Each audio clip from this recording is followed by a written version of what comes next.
আসসালামু আলাইকুম। ম্যাক্সওয়েলের অসাধারণ ব্যাটিং নৈপুণ্যে সাউথ আফ্রিকাকে শ্বাসরুদ্ধকর ম্যাচে ২ উইকেটের ব্যবধানে হারিয়ে সিরিজ জয়লাভ করলো টিম অস্ট্রেলিয়া। যেখানে কিন্তু গেইল ম্যাক্সওয়েল শেষের দিকে গিয়ে একাই ব্যাট হাতে জিতিয়ে দিলেন অস্ট্রেলিয়াকে এবং তিনি আবারও কিন্তু প্রমাণ করলেন তিনি কিন্তু শর্টার ফরম্যাটে বিশ্বের one of the best finisher.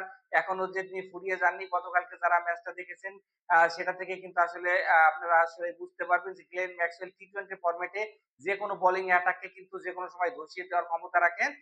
প্রথমে ব্যাট করতে নেমে সাউথ আফ্রিকা কিন্তু ১৭২ রানের একটা স্কোর দেন বোর্ডে।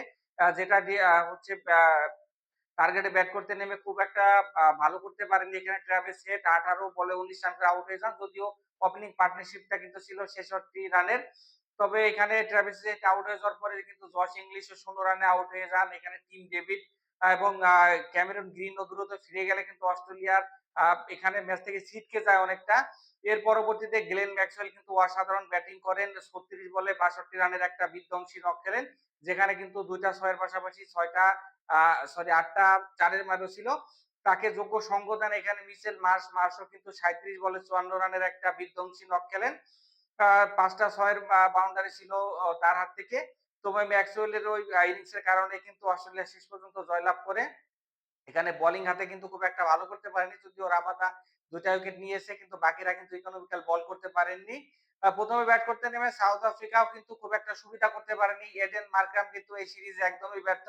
১ রান করে তিনি আউট হয়ে যান। রায়ান রিকেলটনও দ্রুত ফিরে যান।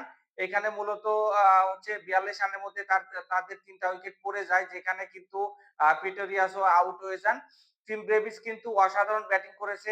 আমার কাছে মনে হয় বিশ্বের one of the best batsman তিনি এই মুহূর্তে, যিনি ভয় ডরহীন ক্রিকেট খেলতে পছন্দ করেন এবং অনায়াসে কিন্তু বড় শট খেলতে পারেন।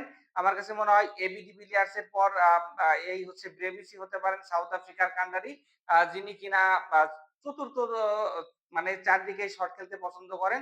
ব্রেভিস কিন্তু আপনারা দেখে থাকবেন ২৬ বলে ৫৩ রানের এক অসাধারণ ইনিংস খেলেন, যেখানে কিন্তু ৬ টা ওভার বাউন্ডারি ছিল, পাশাপাশি একটা বাউন্ডারি ছিল। তাকে এখানে কিন্তু যে যোগ্য সঙ্গী দেন ভান্ডার ডুসনও কিন্তু ২৬ বলে ৩৮ রান করেন। তো মূলত এই ভান্ডার ডুসন এবং হচ্ছে ব্রেভিসের কল্যাণে কিন্তু ১৭২ এ পৌঁছে যায় এখানে হচ্ছে টিম আফ্রিকা। বল হাতে কিন্তু এখানে হচ্ছে আ নাথান এলিস ৩ উইকেট নেন অস্ট্রেলিয়ার হয়ে এবং একই সাথে জ্যাম্পা এবং জশ হ্যাজিলউডও কিন্তু ২ টা করে উইকেট শিকার করেন।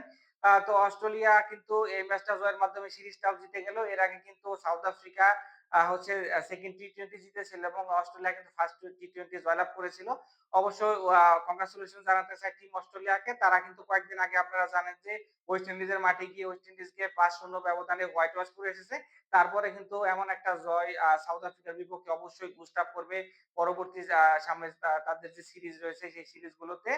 গ্লেন ম্যাক্সওয়েলের আসলে ফর্ম এখনো শেষ হয়ে যায়নি। তিনি কিন্তু আ পরবর্তী বিশ্বকাপ পর্যন্ত আসলে খেলতে পারবেন বলে আমার কাছে মনে হয়। সকলে ভালো থাকবেন এবং লোকাল এক্সপার্ট চ্যানেলটাকে এখনো যারা সাবস্ক্রাইব করেনি তারা সাবস্ক্রাইব করে আমার পাশে থাকুন। দেখা হচ্ছে নেক্সট ভিডিওতে। আল্লাহ হাফেজ।